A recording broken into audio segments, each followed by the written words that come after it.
मित्रों, यह संसार वस्तुतः है क्या? इस पर सबके अपने अपने मत हैं, अपने अपने विचार हैं। कोई इसे सुख का आधार मानता है तो कोई इसे दुख का आगार मानता है।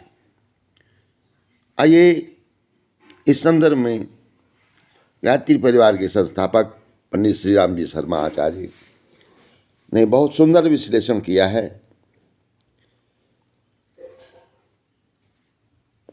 वे कहते हैं कि जैसा कि एक विद्वान ने भी कहा है कि ये संसार एक निष्प्राण वस्तु है, इसे हम जैसा बनाना चाहते हैं वह वैसा ही बन जाता है। जीव चैतन्य है और करता है।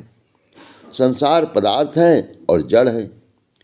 चैतन्य कर्ता में वह योग्यता होती है कि वह जड़ पदार्थ की इच्छा और आवश्यकता का उपयोग कर सके। कुम्हार के सामने मिट्टी रखी हुई है, वह उसे घड़ा भी बना सकता है और दीपक भी बना सकता है।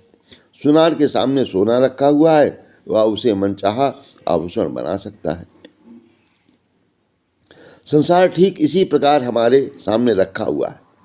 उसमें सत रज तम तीनों का मिश्रण है। चुनने वाला आदमी अपनी मर्जी के मुताबिक उनमें से चाहे जो वस्तु चुन सकता है। बाग में कीचड़ भी है, गंदगी भी है और फूलों की सुगंध भी है। कीड़े कीचड़ में घुस पड़ते हैं, मक्खियाँ गंदगी खोज निकालती हैं और भंवरे सुगंधित फूल पर जा पहुँचते हैं। सबको अपनी इच्छित वस्तु मिल जाती है। चमगादड़ और उल्लू रात में भी प्रकाश देखते हैं। मधुमक्खियों को घास के बीच मिठाई के ढेर मिल जाते हैं। सांप को ओस में भी विषवर्धक तत्व प्राप्त हो जाते हैं। त्रिगुणमयी प्रकृति में तीनों तरह की वस्तुएं मौजूद हैं। इस वस्तुतः देखा जाए तो इस संसार रूपी दुकान में खट्टा मीठा नमकीन तीनों तरह का सौदा बिकता है। जो जैसा ग्राहक आता है अपनी मनपसंद का सामान खरीद ले जाता है। इस भंडार में किसी वस्तु की कमी नहीं है। हर वस्तु के गोदाम भरे हुए हैं।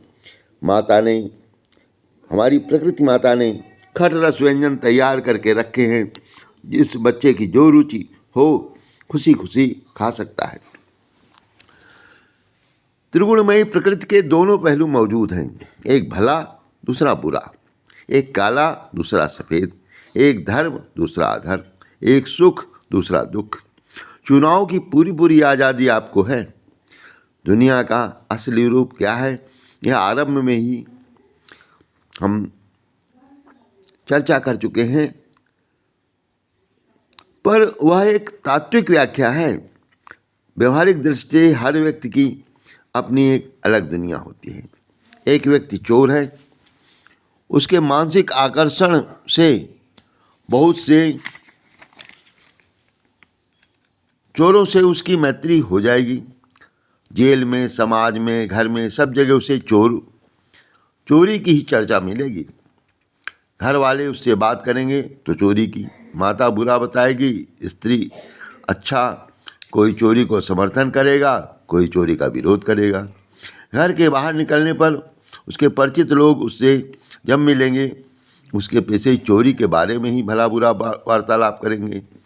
अपने साथी चोरों से मिलेगा तो वही चोरी की बातें होंगी। जेल में भी चोर मौसेरे भाई की तरह मिल बैठेंगे और अपने प्रिय विषय की बातें खूब घुल कर करेंगे।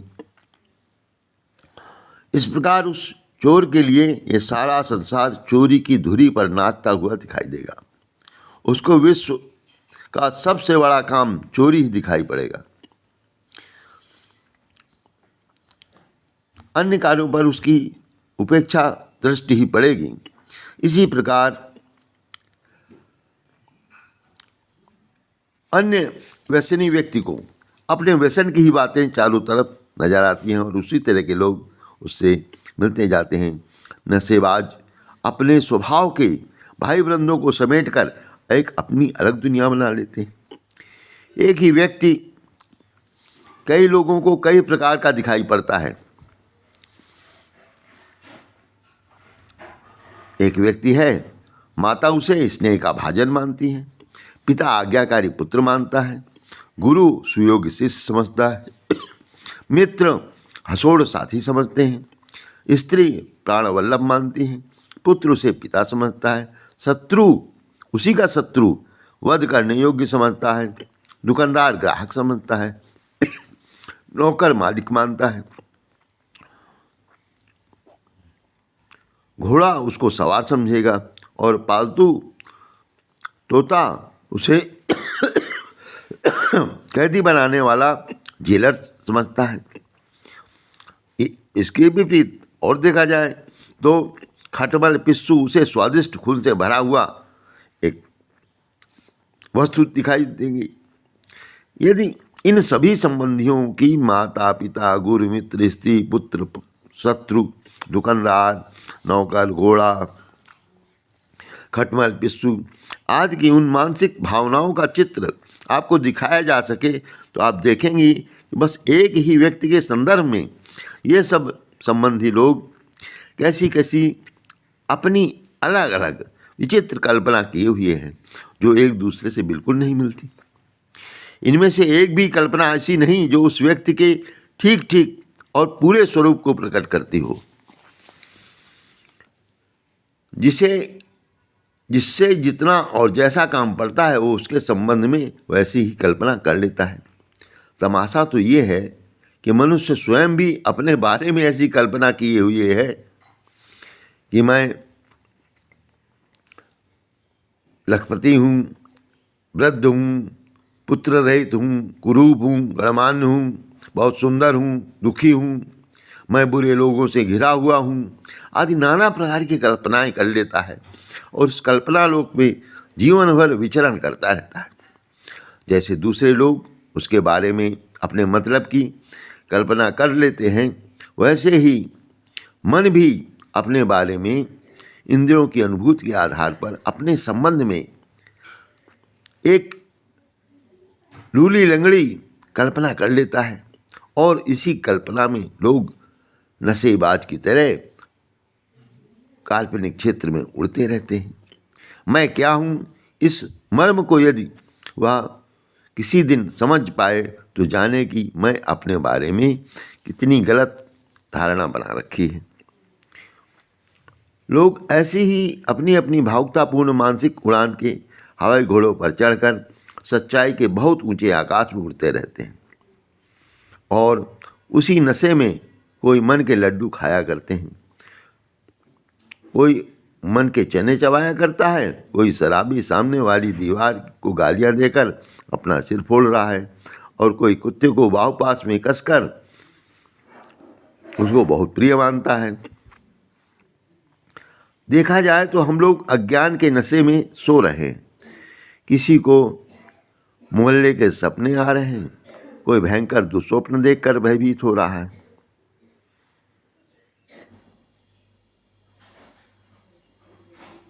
इस प्रकार हम देखते हैं कि ये संसार कहा गया है जैसी दृष्टि वैसी सृष्टि।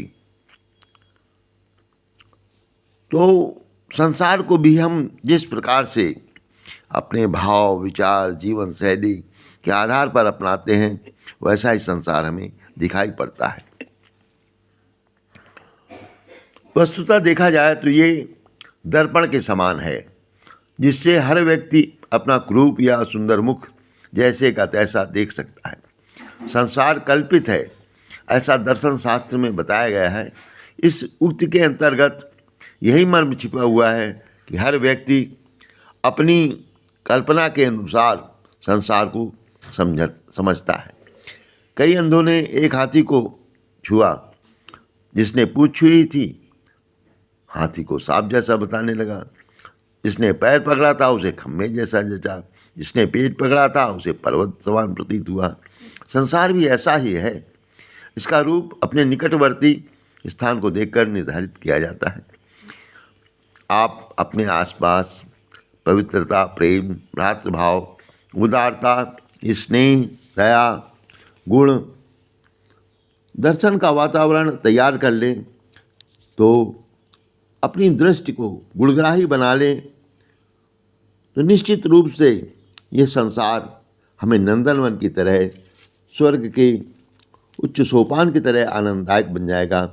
भले ही पड़ोसी लोग अपनी बुरी और दुखदायी कल्पना के अनुसार इसे बुरा और कष्टप्रद समझते हैं। हमें सदा याद रखना चाहिए, यदि संसार में सुख न होता तो स्वतंत्र, शुद्ध बुद्ध और आनंद स्वरूप आत्मा इसमें आने के लिए कतई तैयार नहीं होती।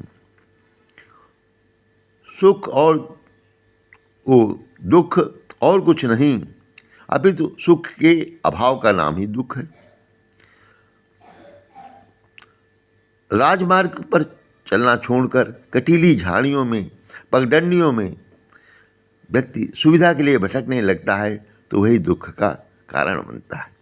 अतः दूरदर्शिता अपना के इस जीवन को हम सुखमय बनाएं, अपना संसार अलग बसाएं और उसमें उसी के अनुरूप अपना दृष्टिकोण, अपना जीवनचर्या, अपना व्यवहार रखें तो निश्चित रूप से हम आनंदमयी अवस्था में रह सकते हैं।